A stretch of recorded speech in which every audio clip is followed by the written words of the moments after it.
In this video, we're going to cover how to create code in Google Apps scripts that allows you to loop through larger sets of data and perform actions on the individual values in that data set in a very time efficient manner. So you can see here I have a column for product ID number, a column for order number, and order amount. And this is a rather large data set. You can see I have 3,000 rows of data. Over to the right, we have a blank column for sales tax and another column for order total. And what we'd like to do is create a loop in script that multiplies the amount for every value in column C by 10% to get a sales tax value in column D, and then column E will sum the total of column C and D. So the first thing we want to do is go to Tools and then the Script Editor. This new interface box will pop up. I prefer the old one, so I'm going to close out of this. Over to the top here, I'm going to click and then rename this. We'll call this Faster Loop. I'll call my function the same thing. And before we jump all the way in, what I want to do is just create a variable that stores the range values from A2 to C4. So you can kind of get a look and feel for how two-dimensional arrays look structurally in the app script editor. But first we need to create a variable called SS for our spreadsheet, and that's going to be equal to the spreadsheet app. We want to get our active spreadsheet, and we want to get sheet by name, and our sheet name is called orders. So in double quotes, that's what we'll type here.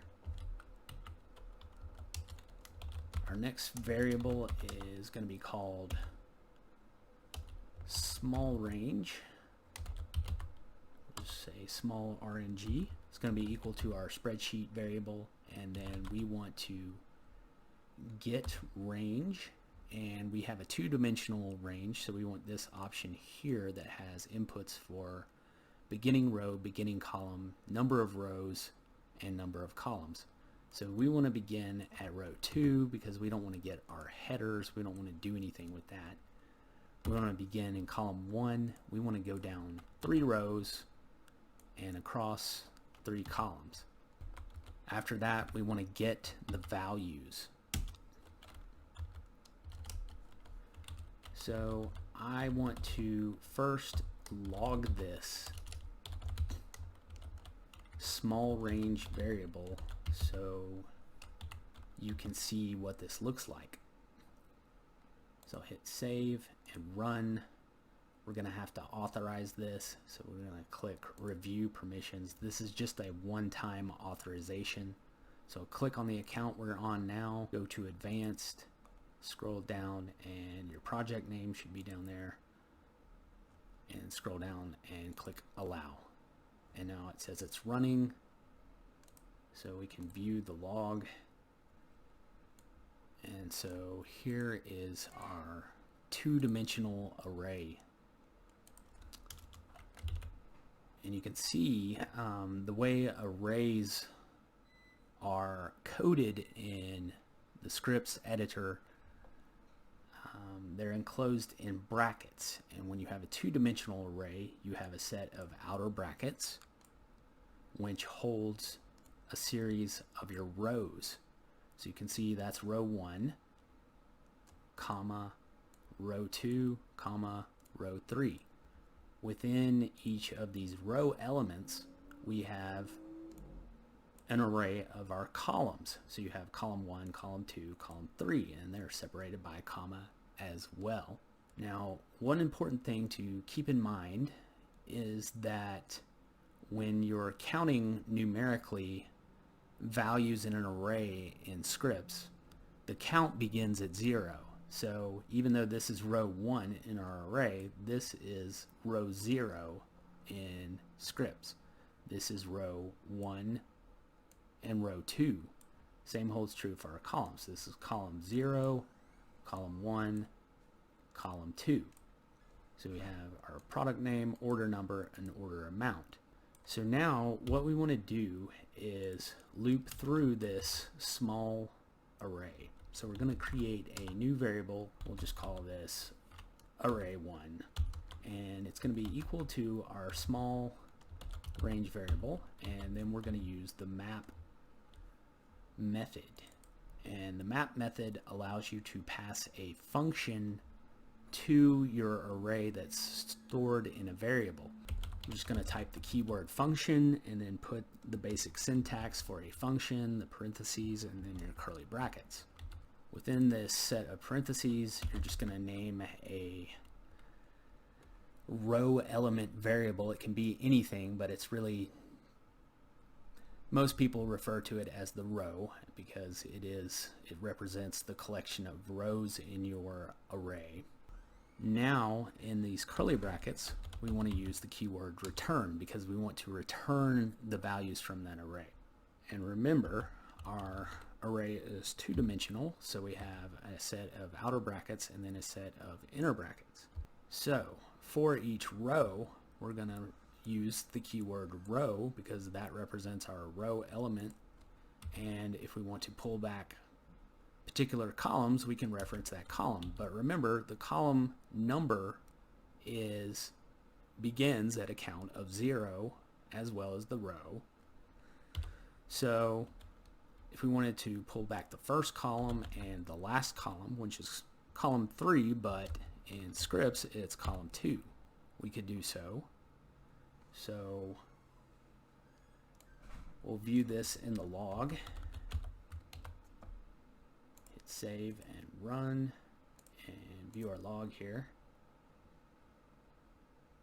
And you can see there is our first column and our last column, which was the product cost. So the cool thing about this is you can actually do things to your existing columns. So if I wanted to make it so that this amount column was the sales tax amount, which would be 10% of that amount, I could just multiply it by 10. Hit save and run. We'll view the log. And you can see now we have 10% of what was previously in that amount value column. So we want to do that on a mass scale with all of the data here. So back up here where we defined our range, I guess it's not really a small range anymore, it's just our range, so we'll call it range. We want to go down 3,000 rows this time and get all those values. And in our array1 variable, what we want to do is return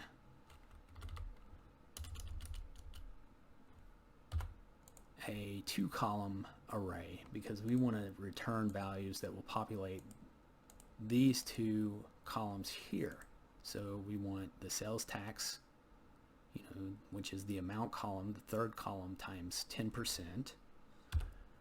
And then we want to take our row 2, which is our amount column, and add it to the sales tax.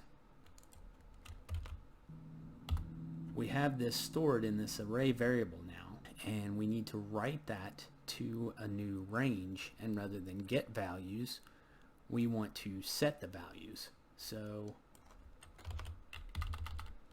we'll call this new range, and we want to begin in column 4, and we want to go across 2 columns. We still want to go down 3,000 rows, and we want to set the values.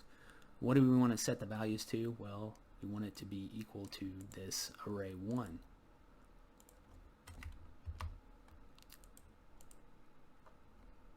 So we'll hit save and run this, and you can see this populates these 2 columns here, and it's all the way down to the last row containing values. So this does it in mere seconds. It's so much faster than the typical for loop where you get a range, get values, set values. This is just way more efficient. You can do so much more in so little time. So that is how you can create an efficient loop to make edits to your data.